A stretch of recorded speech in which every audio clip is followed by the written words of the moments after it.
within like the past 2 years roughly, I felt that my enemy out there in the world, the enemy that's keeping me and my wife effectively prisoners of a kind of house arrest here in the United States, since we try to do things and we're frustrated in everything we're trying to do. And, well, that makes perfect sense from the point of view that I have this certification on my name that I'm crazy. And so people will say, well, obviously what you're saying is false. You're crazy and you're just not able to do things. It's not that you're being stopped. You're just incompetent. You're not able to do things, and in your deluded way, you're saying that the world is somehow keeping you from doing the things you want to do, and you're under a kind of house arrest. Not true. So, the view that I just expressed, that is the fantasy out there that, let's call this adversary of mine and my family's.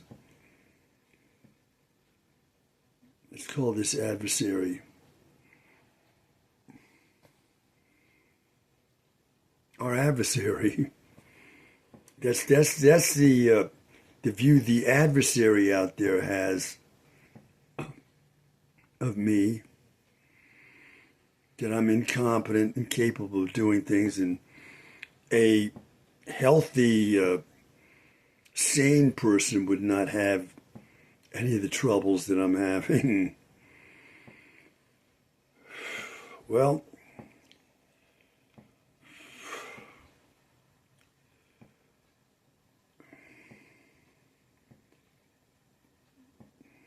as you can see, it's very difficult to argue against this certification on my name, since, as I've seen across the past 40 years that I've been certified this way,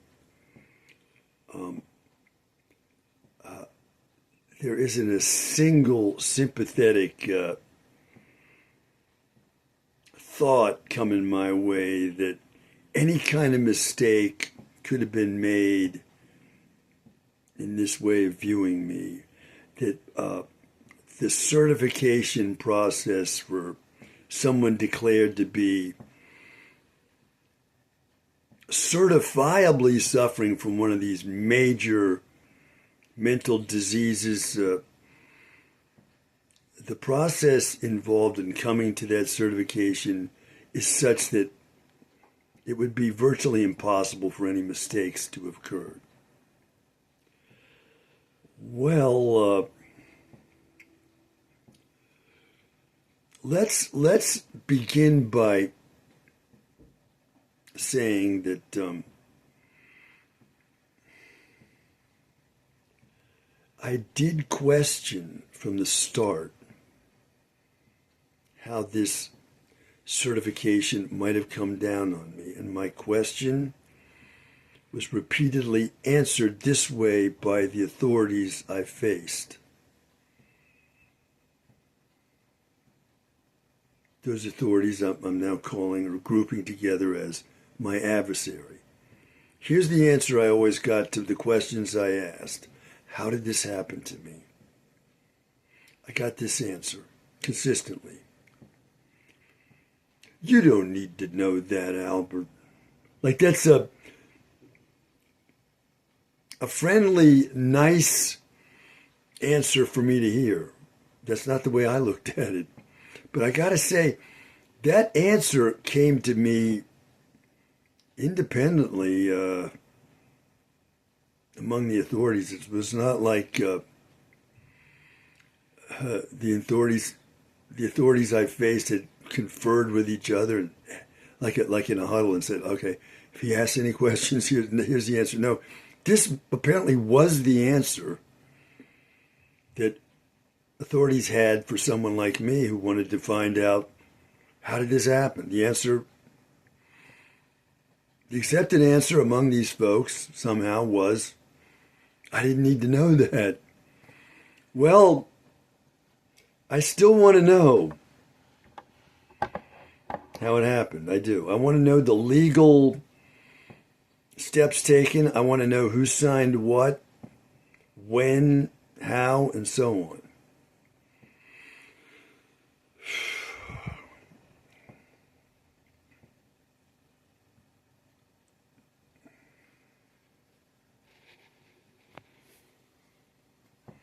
I was saying in a recording the other day, at the time this happened to me, I had no history of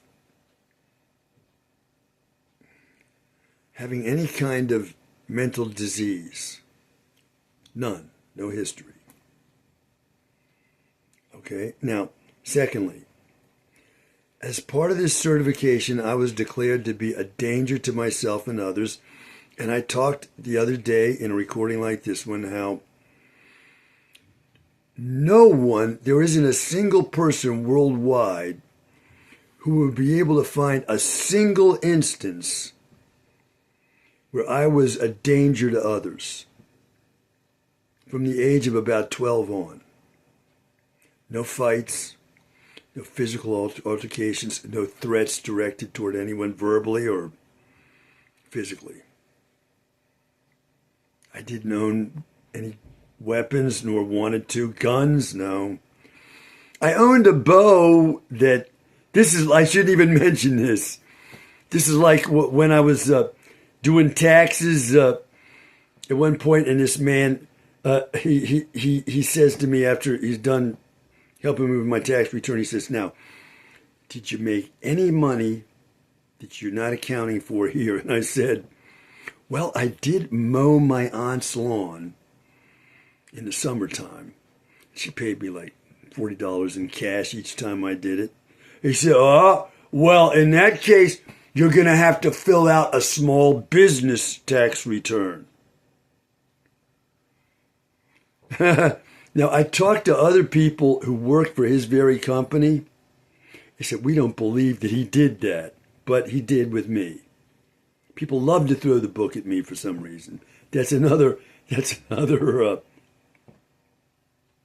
conversation.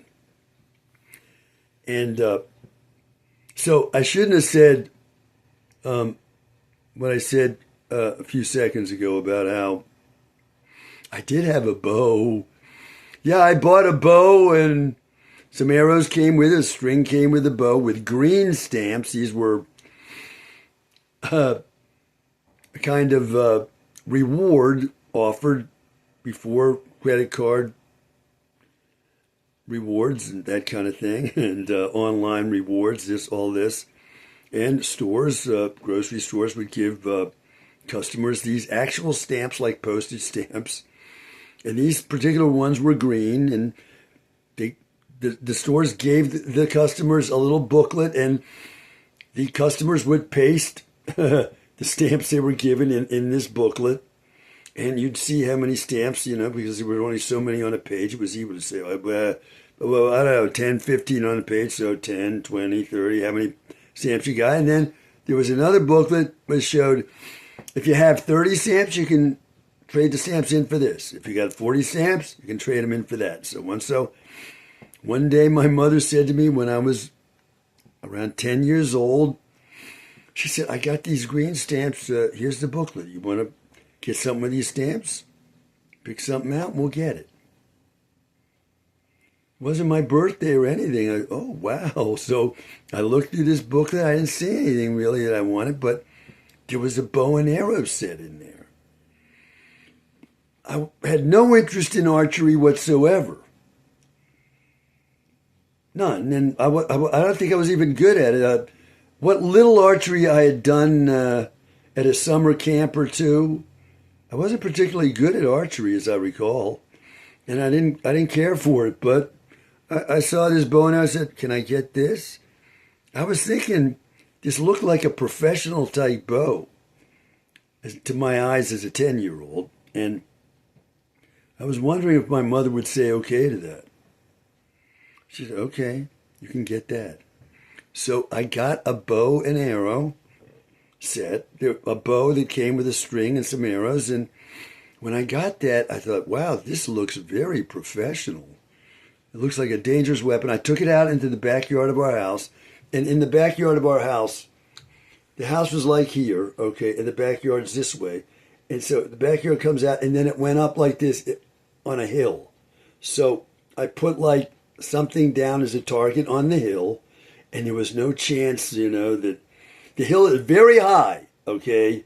There's no way I'm going to shoot over that hill at that target. So perfectly safe, and I got maybe 10 feet away from my target, and I shot 2 or 3 arrows from that bow.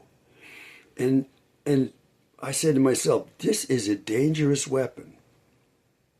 And so I took the string off the bow, and I set the bow aside, and I never used it again.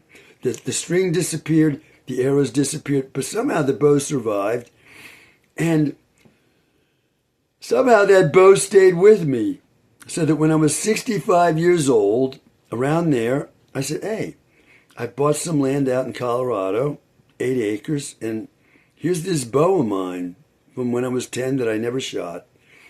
Let me see if I can, as a hobby, just use the bow. Now, there was more to it than that. Each of my grandfathers kept a loaded shotgun behind his favorite chair at home. So if this was his favorite chair, in the corner there, right behind the chair, was a loaded shotgun. Okay? Both grandfathers. The grandfathers didn't know each other. They had nothing to do with each other. Independently of each other, each had this same custom. Okay? Now, when I was out in Colorado, okay, it just so happens that I have relatives on my mother's side that are from Colorado. They were among the first settlers of the West, like back in the mid-19th century, okay? So I worked on the ranch farm of these authentic American cowboy relatives of my mother's. And one of them, one of these cowboys kept an old-fashioned 6-shooter gun like you see in the Western movies, in an old-fashioned holster right by his right foot in his truck. Okay? He just had it there, right?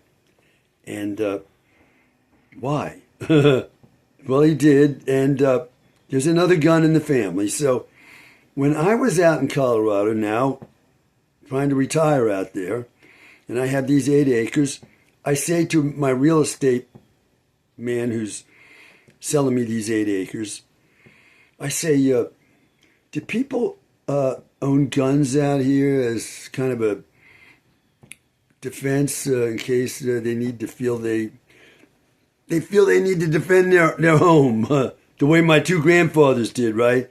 He said, yes, they do. So since I had been declared to be crazy when I was 28, I was now around 65, and I knew somehow that anyone declared to be crazy like me was not allowed to own a gun. So I figured, I can't have a gun, but I did have this bow still from age 10. And I haven't even looked into, am I allowed to own a bow? I haven't even looked into it, but I figure I own this bow from age 10. I should still be able to own it, but maybe I'm not. Maybe I'm admitting that I'm committing a crime here by owning this bow. I don't know. I don't think so. But anyway, I figured, okay, I don't want to hunt, and I've never wanted to hunt or shoot and kill an animal, or I've never thought of killing a human being. I'm going to shoot somebody, or even in fantasy, like I'm going to defend my home and put a bullet through somebody, or I have an enemy and I'm going to shoot that person. Like this cowboy cousin of mine who had the 6-shooter, he once said to me very emotionally, he said, AJ, if a man from the government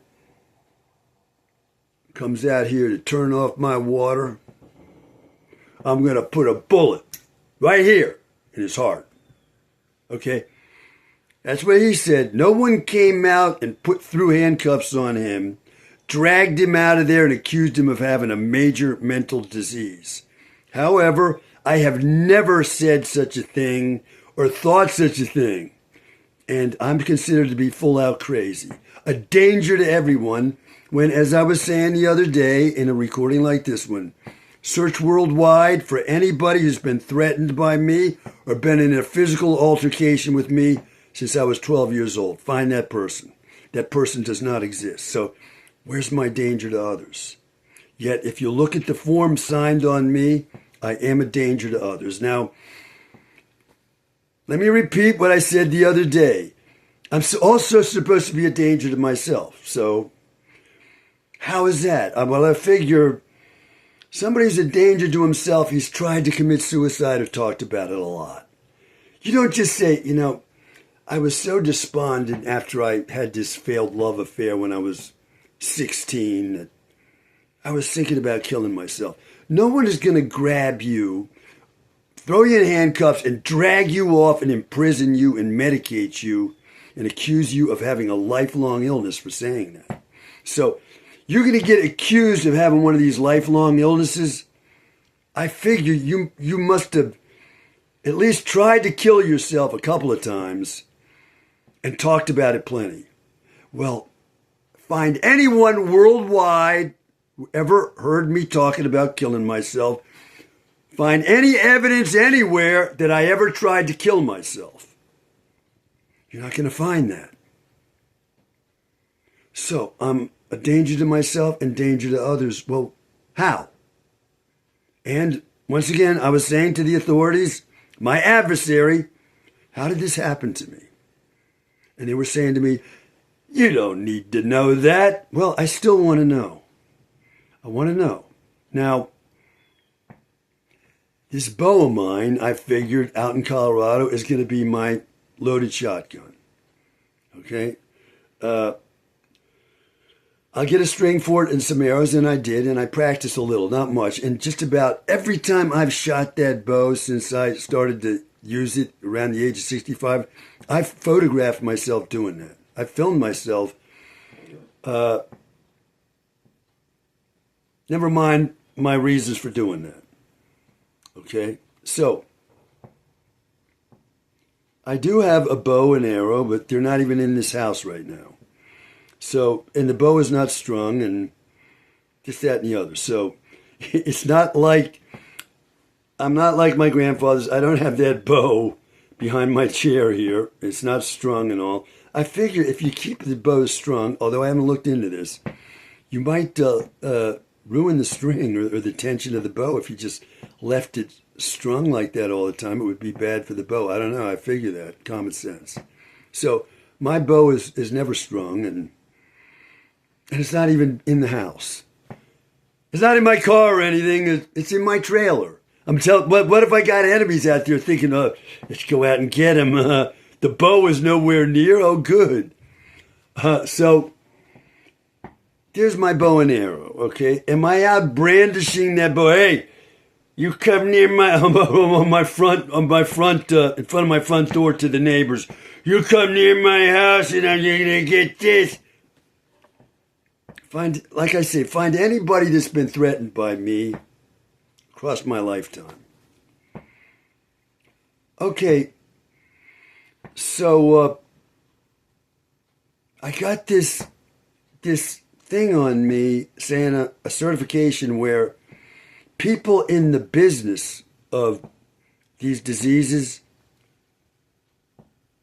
okay, the authorities in that area of science and law, I hear them saying on the news often, and I've said this repeatedly as well, that it's almost impossible to get a certification like the one that's on me, on anyone. it's almost impossible. And what you all often hear in reports like that is, the laws protect these people. We can't give them the help they need. This would be help that they're certified as having this disease. Take care of the disease. You have the disease. Now take care of it the right way and you're going to be fine. Okay? Well, they're saying on news programs, these are journalists that have the public's trust. They're saying they're going to report that the authorities are telling them it's almost impossible to get a certification like this. So here I am with this certification, and everyone is thinking it couldn't possibly have any mistake. There's no mistake could possibly have happened here, and it's virtually impossible to even do this. So if somebody's got this, there's no question that they must be suffering from one of these severe diseases. If they actually got this certification, which is virtually impossible to get, they must have it without question. So nobody's going to. What I've run into across the years is, like I say, how did this happen? You don't need to know. That's a nice answer I'm supposed to be getting. Like, I guess the assumption is I've been in trouble so many times that if I try to look into one after another, it would be useless. You don't need to know that. You've been in thousands of these things, forget about it. Just accept it. And just accept that you need the help, and we're going to take care of you with our science and so on. Well,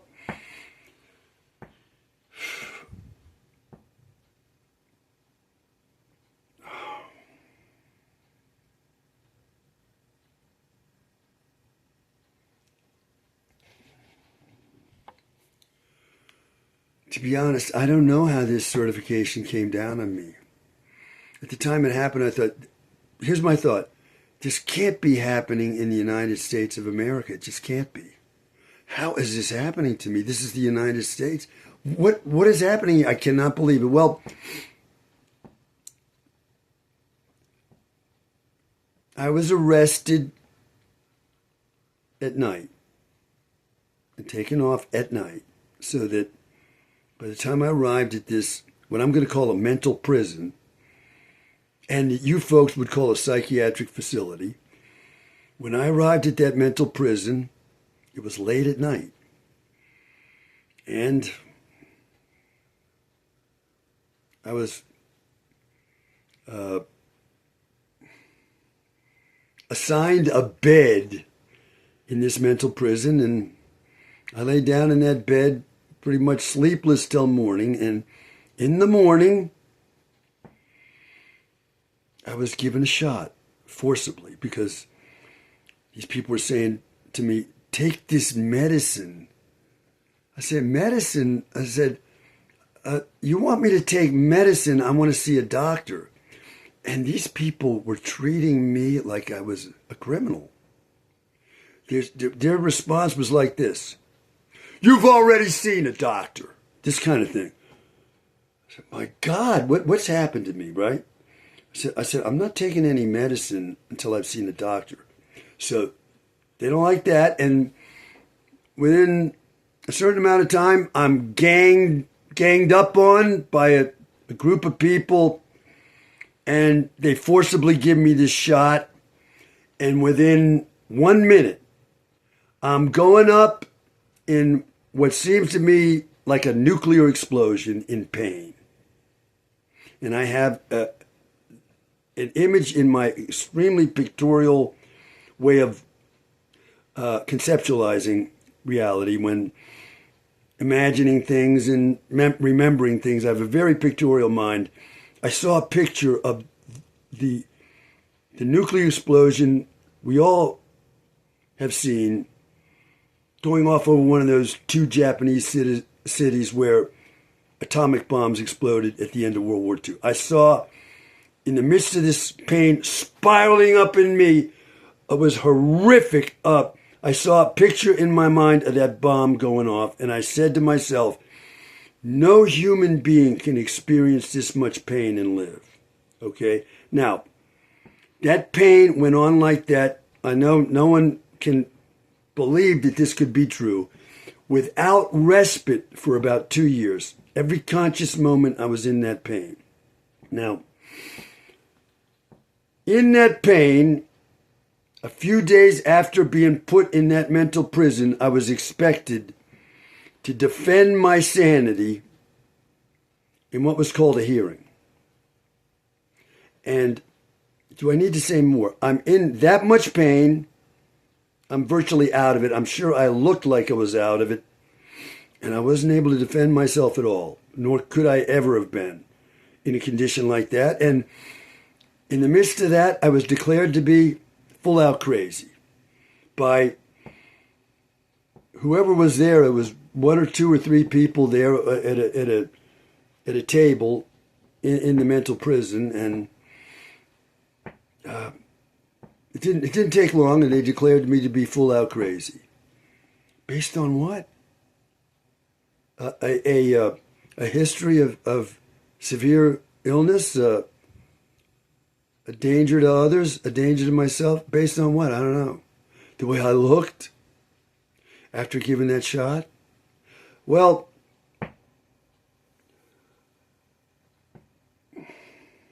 the consequences to me were catastrophic of being declared crazy this way. And I'm an old man now, and I still want to know how this happened to me.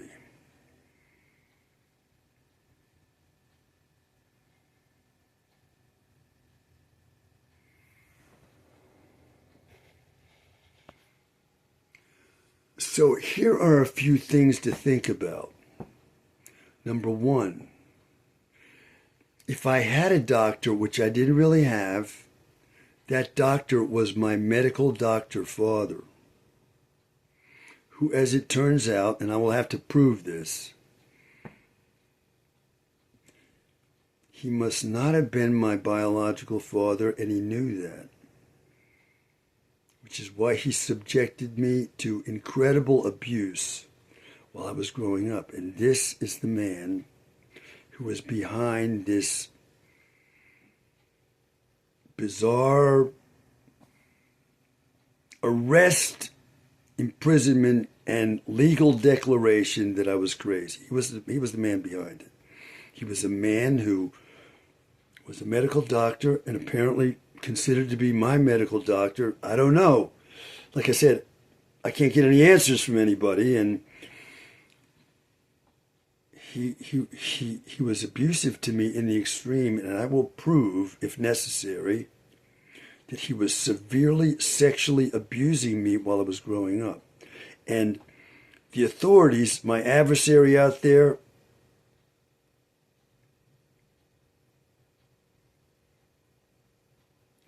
were acting on his word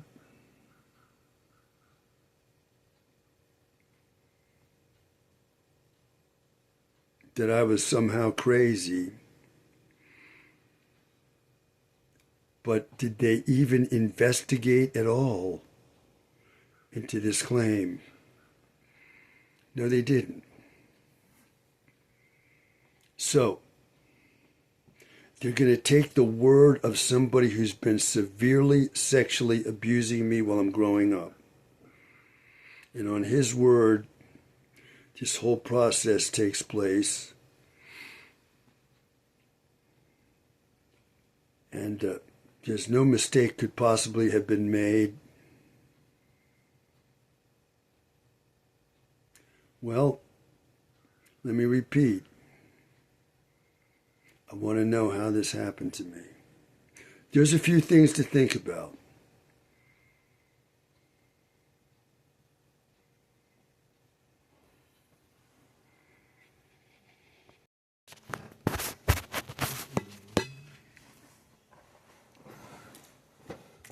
So quickly.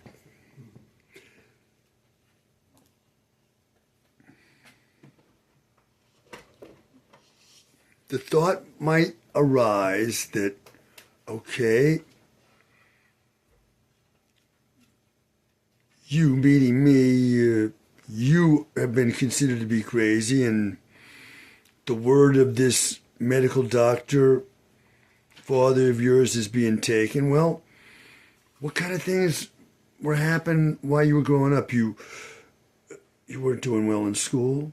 You didn't get along with others. You were often in trouble.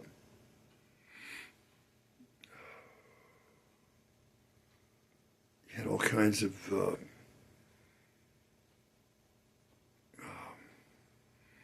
issues with friendlessness and this kind of thing.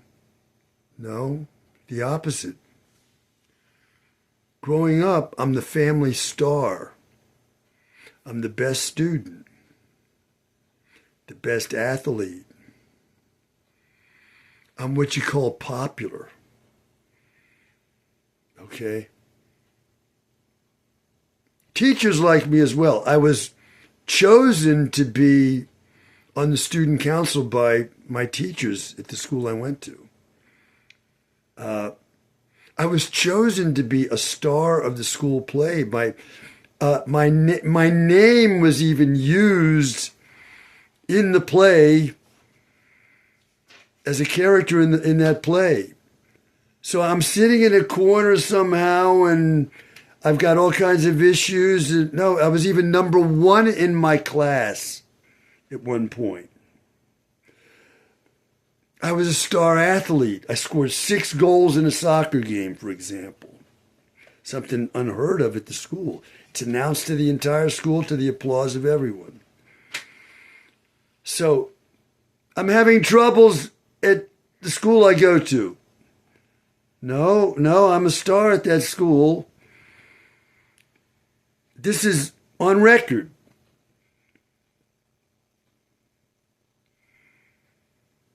So where is the basis for this medical doctor's problems with me that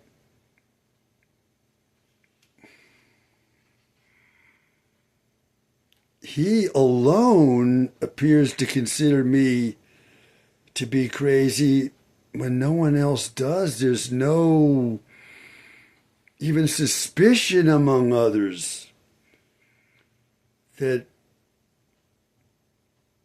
I might be considered certifiably crazy. I'm sure this possible way of thinking about me never occurs in anyone's mind who knows me, within my family or outside of it. There's something also to be thinking about, that no possible mistakes could have been made here in this catastrophic certification of me when I was 28 years old that I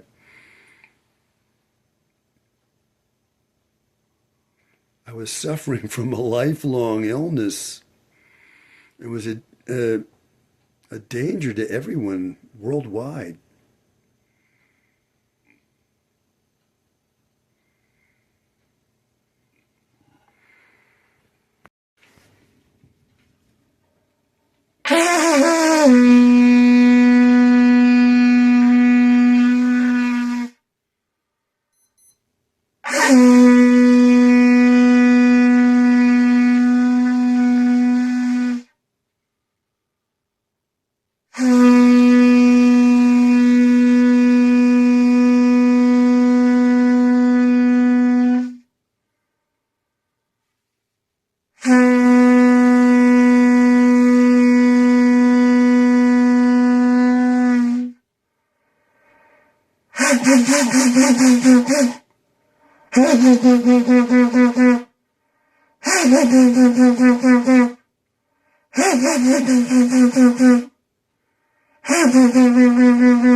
How old are you? I never tell my age. Where'd you go to high school? In the DC area. Where'd you go? It doesn't matter. They're all the same. It doesn't matter. I went to a DC area. How old are you? What's your age?